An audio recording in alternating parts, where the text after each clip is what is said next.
नमस्कार साथीहरू, म तपाईहरू समक्ष आज माइक्रोसफ्ट वर्डमा पढेको पनि विभिन्न ट्रिक्स र टिप्सहरू लिएर आएको छु, जसले तपाईँलाई माइक्रोसफ्ट वर्डमा काम गर्दा स्मार्ट बनाउनेछ र तपाईँको माइक्रोसफ्ट अफिसको कार्यलाई सहज र छिटो बनाउन सहयोग गर्नेछ। पहिलो ट्रिक छ र्यान्डम टेक्स्ट इन्सर्ट गर्ने। हामीलाई माइक्रोसफ्ट अफिसले प्र्याक्टिस गर्नको लागि र्यान्डम टेक्स्ट अटोमेटिक जेनेरेट गरिदिन्छ। त्यसको लागि फर्स्ट कोइल्स 2 मा जाउँ, त्यसपछि RAND ब्राकेट ओपन।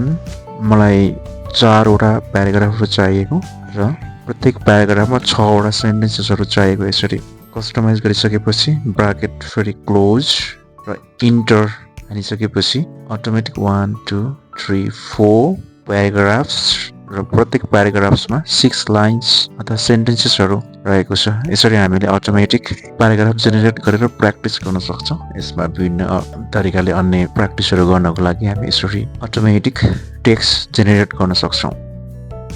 त्यसैगरी अर्को टिप्स रहेको छ प्याराग्राफ सिलेक्सन गर्ने। जस्तै मलाई फर्स्ट प्याराग्राफ सिलेक्सन गर्नु छ, यसभित्र काम गर्नु छ भनेपछि नर्मल्ली हामी माउसको युज गरेर यसरी तान्छौँ, त्यसपछि हामीलाई सिलेक्सन गर्छौँ। तर अर्को टिप्स सजिलो ट्रिक छ यसलाई सिलेक्सन गर्नको लागि।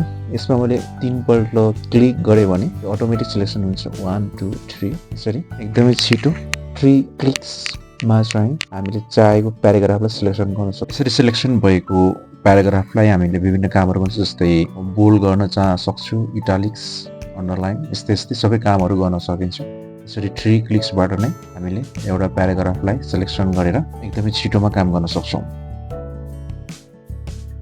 मैले भर्खरै अघि देखाएको ट्रिक्समा चाहिँ होल प्याराग्राफ एउटा सिङ्गल प्याराग्राफ सिलेक्सन गर्न सिकाएको थिएँ। कहिलेकाहीँ हामीलाई एउटा सेन्टेन्स प्याराग्राफभित्रको सिङ्गल सेन्टेन्स मात्रै पनि सिलेक्सन गर्नुपर्ने हुन्छ। त्यो अवस्थामा हामीले जस्तै यसरी माउस राखेर नै पनि सिलेक्सन त गर्न सक्छौँ, तर यो अलिकति लेन्दी प्रोसेस हुन्छ। त्यस कारण हामी यसलाई सजिलैसँग एकदमै एक क्लिकमै सिलेक्सन गर्नको लागि तपाईँले किबोर्डमा कन्ट्रोल थिच्नुहोस् र तपाईँले जुन चाहिँ लाइनलाई सिलेक्सन गर्न खोजेको त्यसमा कर्सर राख्नुहोस् र फेरि एक क्लिक गर्नुभयो भने ठ्याक्कै आफूले सिलेक्सन गर्न खोजेको एउटा मात्रै सेन्टेन्स सिलेक्सन हुन्छ। त्यसपछि त्यो सेन्टेन्सभित्र हामीले यसरी विभिन्न कामहरू गर्न सक्छौँ। जस्तै मलाई फर्स्ट लाइनको सेन्टेन्सबाट सिलेक्सन गर्नु छ भने म त्यसमा कर्सर राख्छु, त्यसपछि कन्ट्रोल प्रेस गर्छु अनि त्यसमा एक क्लिक लेफ्ट क्लिक गऱ्यो भने यो चाहिँ सिलेक्सन हुन्छ।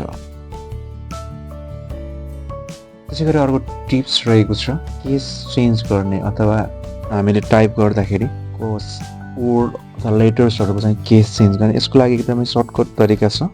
सिफ्टसँग F3 सिफ्ट थिच्नुहोस्, त्यसपछि F3 जस्तै छ सबै हामीहरू क्यापिटल भएको छ। एकपल्ट थिचे फेरि सबै स्मल लेटरमा चेन्ज भएको छ।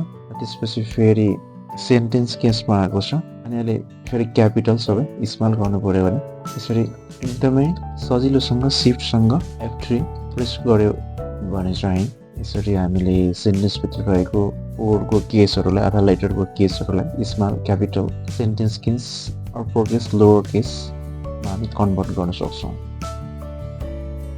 अर्को टिप्स छ सिङ्गल वर्ड डिलिसन गर्ने एक क्लिकमै। हामीले कहिलेकाहीँ टाइप गर्दाखेरि रिपिटेड भएर अथवा कहिलेकाहीँ मिस्टेक भएर हामीले चाहिँ त्यो वर्डलाई डिलिट गर्नुपर्छ। त्यसको लागि हामी जतिवटा लेटरहरू छ त्यतिपल्ट नै ब्याक स्पेस हानेर गरिरहेको हुन्छौँ। यसरी जस्तै यहाँ भिडियो 3 पल्ट टाइप भएको छ, मलाई चाहिएको एउटा मात्रै हो। यसरी हामीले सिङ्गल क्लिकबाट ब्याक स्पेस हानेर प्रत्येक पल्ट कतिवटा चाहिएको छ त्यति नै पल्ट हानेर चाहिँ डिलिट गर्न पनि सक्छौँ। तर एकदमै सजिलो उपाय छ। जस्तो मलाई त्यो अर्को भिडियो भन्ने वर्ड एकैपल्टमा डिलिट गर्नु छ भने कन्ट्रोल थिचेर ब्याक स्पेस हान्नुभयो भने एकपल्टमै त्यो वर्ड चाहिँ डिलिट हुन्छ। यसरी हामीले आफ्नो कामलाई छिटो बनाउन सक्छौँ, जसको लागि कन्ट्रोल प्लस ब्याक स्पेस। त्यसै गरी अर्को टिप्स रहेको छ लाइन इन्सर्ट गर्ने। हामी सिफ्टसँग यसलाई धेरैपल्ट थिचेर पनि हामी लाइन क्रिएट गर्न सक्छौँ। यदि धेरैपल्ट थिचेर प्रेस गरेर यदि धेरैपल्ट प्रेस गरेर लाइन बनाउनु भन्दा एकदमै सजिलो तरिका छ। जस्ट 1 2 3 3 पल्ट ड्यास हान्नुहोस्, त्यसपछि इन्टर हान्नुभयो भने अटोमेटिक लाइन बन्छ। त्यसै गरी 1 2 3 3 पल्ट बराबर हानेर इन्टर हान्नुभयो भने अलिकति डबल लाइन बन्छ। त्यसै गरी 3 पल्ट ह्याज हानेर इन्टर गर्नुभयो भने यस्तो खालको लाइन बन्छ। त्यसै गरी 3 पल्ट 1 2 3 स्टार हानेर इन्टर हान्नु भने डट डट बन्छ। यसरी हामी विभिन्न प्याटर्नको लाइनहरू चाहिँ जम्मा 3 पल्ट मात्रै अनि त्यसपछि इन्टर हान्यो भने हामीलाई आवश्यक पर्ने विभिन्न लाइनहरूलाई चाहिँ यसरी लाइनहरू इन्सर्ट गर्न सक्छौँ सजिलैसँग। अर्को टिप्स रहेको छ हामीले आफ्नो टेक्स्टको फन्ट साइज इन्क्रिज र डिक्रिज गर्ने। जस्तै मलाई यो फर्स्ट सेन्टेन्सको फन्ट साइज चाहिँ इन्क्रिज अथवा डिक्रिज गर्नु छ भने यसको लागि मैले कन्ट्रोल सिफ्ट ग्रेटर देन हाने भने चाहिँ यो इन्क्रिज हुन्छ भने स्मलर देन हाने भने चाहिँ यो घट्दै जान्छ। त्यसै गरी अर्को फङ्सन रहेको छ माइक्रोसफ्ट अफिसमा क्यालकुलेसन गर्नको लागि हामीले यसमै एक्सेलमा जस्तै गरेर क्यालकुलेसन पनि गर्न सक्छौँ। यसको लागि सुरुमा कन्ट्रोल F9 हानिसकेपछि यसमा दुईवटा कर्ली ब्राकेट्सहरू आउँछ। त्यसपछि हामी यसमा इक्वल्स जस्तै मलाई 10 × 5 गर्नु छ इन्टु 5। अब यसको भ्यालु माथिको 10 × 5 लाई राख्नु छ भने म यसलाई फेरि F9 क्लिक गर्छु।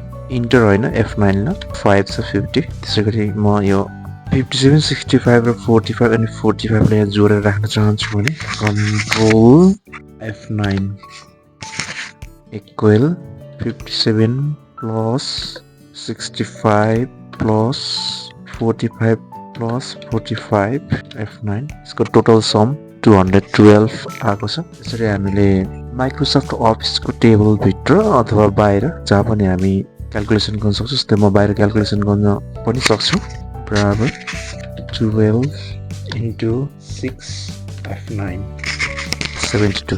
यसरी हामीले आफूलाई आवश्यक पर्ने ठाउँमा क्यालकुलेसन गर्न सक्छौँ भने अर्को यसमा अटोमेटिक सम गर्नेमा लेआउट भित्र एउटा फर्मुला भन्ने अप्सन छ। त्यसमा गइसकेपछि जस्तै मैले लेफ्ट साइडको सबैलाई यसमा यहाँ एड गर्नुपर्ने छ भनेपछि मैले ओके गरिसकेपछि यसको सबै नम्बरहरूको भ्यालु चाहिँ यहाँ एड भएको छ। त्यसै गरी म सम अब पनि गर्न सक्छु। माइक्रोसफ्ट वर्ड भित्र पनि विभिन्न क्यालकुलेसनहरू गर्न मिल्छ।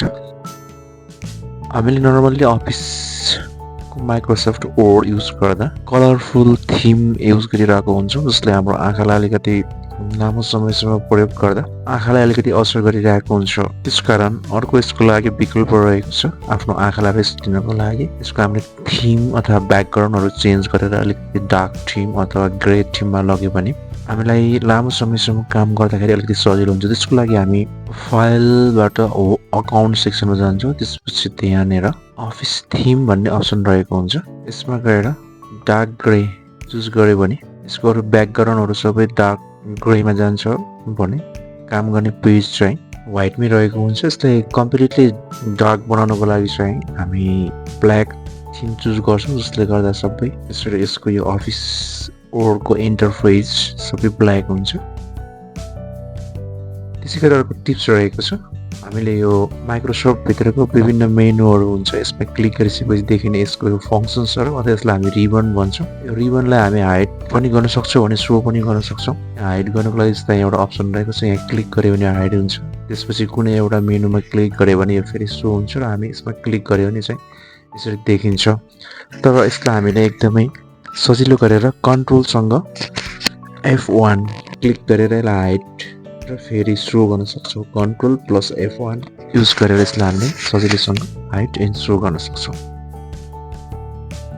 त्यसै गरी अर्को टिप्स रहेको छ PDF फाइलमा भएको टेक्स्टहरूलाई वर्डमा एडिटेबल अथवा कपी पेस्ट गर्न मिल्ने बनाउने। हामीसँग धेरै डकुमेन्टहरू चाहिँ पिडिएफमा हुने गर्छ जसलाई चाहिँ हामीले फेरि पिडिएफमा भएको डकुमेन्टहरूलाई अथवा त्यसभित्र भएको टेक्स्टहरूलाई नर्मल्ली हामी एडिट गर्न सक्दैनौँ।